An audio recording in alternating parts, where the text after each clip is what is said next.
Good morning students. તો આપણે સમાંતર પ્લેટ કેપેસિટરનું કેપેસિટન્સની થિયરી જોઈ.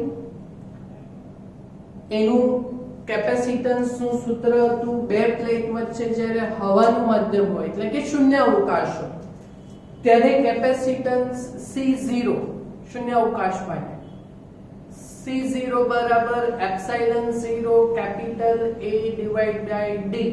એ અને એના ઉપરથી આપણે કંઈક સ્વાધ્યાયનો 8મો અને સ્વાધ્યાયનો 24મો દાખલો આ બે વસ્તુઓને આપણે સોલ્વ કરેલી હતી.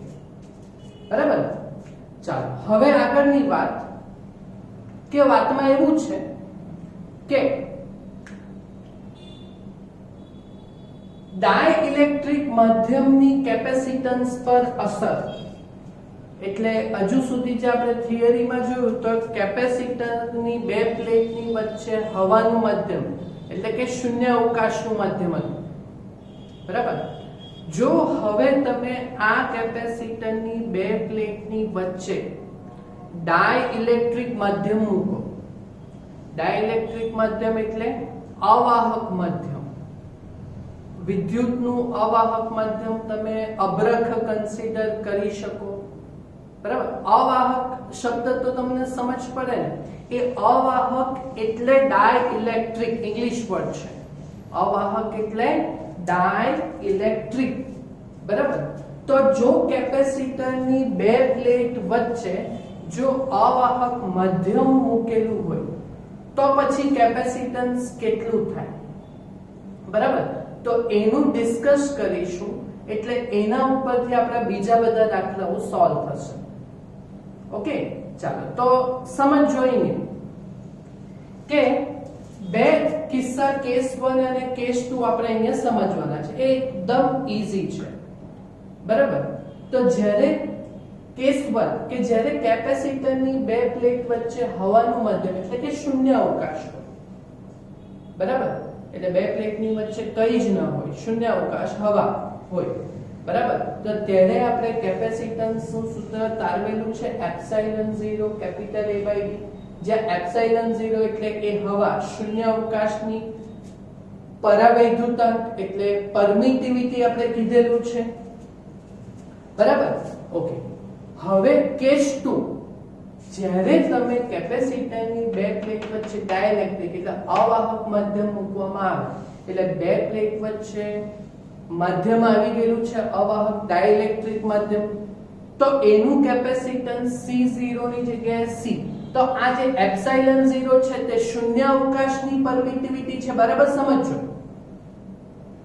બરાબર. હવે માધ્યમ આવી ગયું તો શૂન્ય અવકાશ નીકળી ગયું તો એપ્સિલોન 0 ની જગ્યાએ એપ્સિલોન યુઝ કરશું.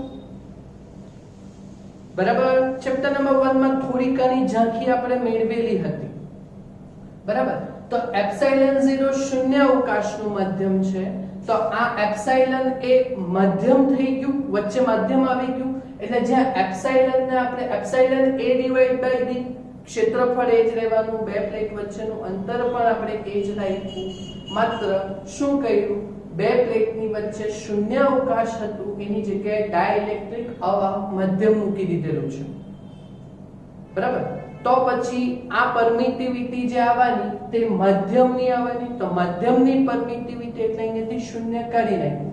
એપ્સિલોન A બાય D જે એપ્સિલોન એટલે માધ્યમની પરમિટિવિટી થી આપણે જે અવાહક ડાઇલેક્ટ્રિક માધ્યમ લીધું તે.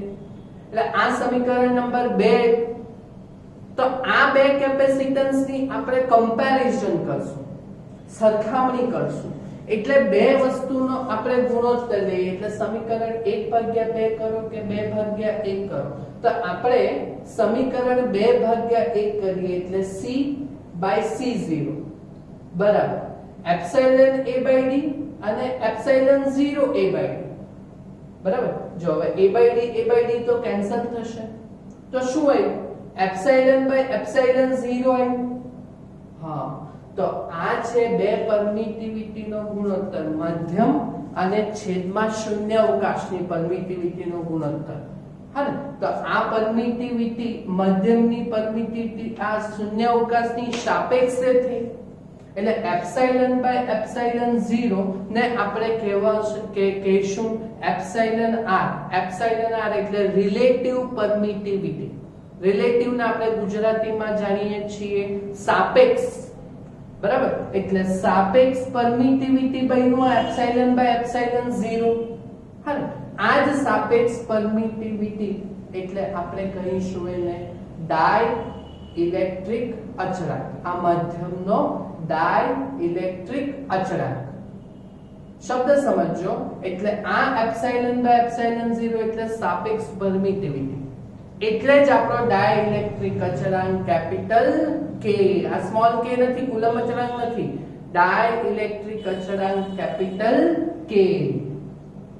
જોયું આવ્યું? એટલે C/C0 બરાબર ડાઇલેક્ટ્રિક અચળાંક K આપણે કીધું. જે કેપિટલ K એટલે અવાહક માધ્યમનો ડાઇલેક્ટ્રિક અચળાંક. એટલે C/C0 બરાબર આપણું K આવ્યું. હા, એટલે નવું જે કેપેસિટન્સ આવ્યું C તે C0 * K થશે, બરાબર? એટલે બોલો આ શબ્દ શું કે જ્યારે બે પ્લેટ વચ્ચે હવાનું માધ્યમ હોય એટલે કે શૂન્ય અવકાશ હોય ત્યાંનું કેપેસિટન્સ C0 છે. તો જો માધ્યમ મૂકી દો, બે પ્લેટની વચ્ચે અવાહક માધ્યમ મૂકી દો તો એનું કેપેસિટન્સ એ શૂન્ય અવકાશમાં જેટલું પણ કેપેસિટન્સ હોય એના k ગણું જેટલું થાય છે. k ગણું થઈ જાય. કોન્સેપ્ટ સમજો ખાલી કે બે પ્લેટ વચ્ચે હવા હોય ને તો એનું કેપેસિટન્સ C0. જો બે પ્લેટની વચ્ચે માધ્યમ મૂકી દો ને તો કેપેસિટન્સ k ગણું થઈ જાય. જ્યાં કેપિટલ K એટલે ડાઇઇલેક્ટ્રિક અચળાંક. બોલો સમજ પડી? આ સમજ પડી ને? ઓકે, તો એક બે દાખલા છે આ કોન્સેપ્ટ બેઝ ઉપર, બરાબર? તો શું છે છેલ્લે કોન્સેપ્ટમાં આપણે શું કીધું કે બે પ્લેટની વચ્ચે જો તમે અવાહક માધ્યમ મૂકો તો તેનું કેપેસિટન્સ, સમાંતર પ્લેટનું કેપેસિટન્સ જેટલું શૂન્ય અવકાશનું હોય એના કેપિટલ K ગણું થઈ જાય, બરાબર? એટલે શૂન્ય અવકાશમાં C0 એપ્સિલોન 0 a/d તો અવાહક માધ્યમ આવી જાય તો કેપિટલ K ગુણી કરવાનું એપ્સિલોન 0 a/d સાથે. બોલો સમજ પડી આઈડિયા વાત? હા, તો જો એકદમ સહેલો દાખલો છે આપણી પાસે સ્વાધ્યાયનો 5મો, બરાબર? તો સ્વાધ્યાયના 5મા પર ફોકસ કરજો કે શું કીધેલું છે આપણને કે જ્યારે બે પ્લેટો વચ્ચે હવાનું માધ્યમ હોય, હવા હોય ત્યારે તેનું કેપેસિટન્સ 8 પિકોફેરેડ છે. એટલે આ શૂન્ય અવકાશનું કેપેસિટન્સ C0 એટલે એપ્સિલોન 0 a/d નું મૂલ્ય આપેલું છે આપણને 8 પિકોફેરેડ. પિકોફેરેડ, પિકો એટલે 10⁻12. ઓકે, ચાલો હવે શું કર્યું કે બે પ્લેટો વચ્ચેનું અંતર અડધું બી કર્યું. અંતર અડધું કર્યું બે પ્લેટ વચ્ચેનું અને ડાઇલેક્ટ્રિક અચળાંક કેટલો લીધો? 6 ધરાવતું દ્રવ્ય આપણે વચ્ચે ભરી દીધેલ છે કેપેસિટર. હા ને, તો કેપેસિટન્સ કેટલું થશે? બોલો કેપેસિટન્સ કેટલું થશે? તો હવા હતું ત્યારે કેટલું હતું? 8 પિકોફેરેડ હતું. હવે વચ્ચે કેટલો ડાઇલેક્ટ્રિક દ્રવ્ય ભરી મૂક્યો? 6 જેટલો. એટલે 6 એ K ડાઇલેક્ટ્રિક અચળાંક K બરાબર 6. તો સિમ્પલ કોન્સેપ્ટ જો જોવા જાય તો શૂન્ય અવકાશ કરતા K ગણું થઈ જાય કેપેસિટન્સ. એટલે 8 હતું તો એના 6 ગણું થઈ જશે. એટલે 8 × 48 પિકોફેરેડ થશે. પણ એક બીજી વસ્તુ પણ કરેલી છે લોકોએ. અંતર શું કરેલું છે? અડધું. અંતર પણ શું કરેલું છે? બે પ્લેટ વચ્ચેનું અંતર પણ શું કરેલું છે? અડધું. એટલે આ જવાબમાં થોડોક ચેન્જ આવશે. હા ને, તો એ બરાબર સમજો કે કેપિટલ K બરાબર 6 ડાઇલેક્ટ્રિક અચળાંક ધરાવતું અને બે પ્લેટો વચ્ચેનું અંતર અડધું કરતા કેપેસિટન્સ. તો એ C બરાબર K ગણું થાય પહેલા કરતા. K ગણું થાય. તો બીજી વાત, K ગણું એટલે કોને ગણું? Epsilon 0 a/d. હા, એપ્સિલોન 0 a/d. પણ અહીંયા અંતર પણ શું કરેલું છે? અડધું. એટલે અંતર d નથી લેવાનું. કેટલું લેવાનું છે એ આ તમને નહીં ખ્યાલ આવ્યો. જો સમજો k ગણું થઈ જાય તો 8 છંગ 48 થઈ જશે પિકોફેરાડમાં, બરાબર. અંતર પણ શું કરેલું છે? અડધું. એટલે અહીંયા એપ્સિલોન 0 a/d નહીં લેવાશે, એપ્સિલોન 0 a/d/2 લેવાશે.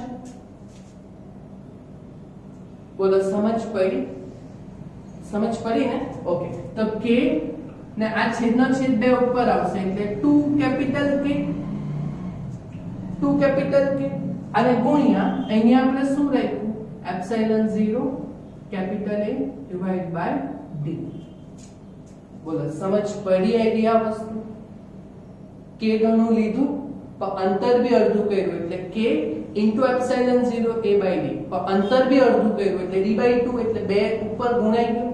ચાલો હવે વેલ્યુ જ મૂકવાની રહી. 2 ગુણ્યા ડાઇલેક્ટ્રિક અચળાંકની વેલ્યુ 6 અને આ એપ્સિલોન 0 a by d કેટલા પિકોફેરાડ છે? શૂન્ય અવકાશ હતું ત્યારે 8 પિકોફેરાડ, બરાબર. તો બોલો આ કેટલું થશે? તો 6 દુ 12, 12 અઠામ 96 એટલે 96 પિકોફેરાડ થશે. આ કેપેસિટન્સ નું મૂલ્ય. બોલો દાખલામાં ખ્યાલ આવ્યો? ઈઝી જ છે ને? હા, આ કન્સેપ્ટ જો તમને ખબર પડે તો પછી પેલું થવાનું જ છે કે ડાઇલેક્ટ્રિક જો તમે મૂકી દો બે પ્લેટની વચ્ચે તો કેપેસિટન્સ ડાઇલેક્ટ્રિક અચળાંક k ઘણું થઈ જાય પહેલા કરતા. ક્લિયર? આવડશે? તો બીજા દાખલા તે આપણે નેક્સ્ટ લેક્ચરમાં સમજશું. થશે ને? આ કોન્સેપ્ટ છે, એના બેઝ આ લેવાનું છે. Okay? Clear? Okay, thank you.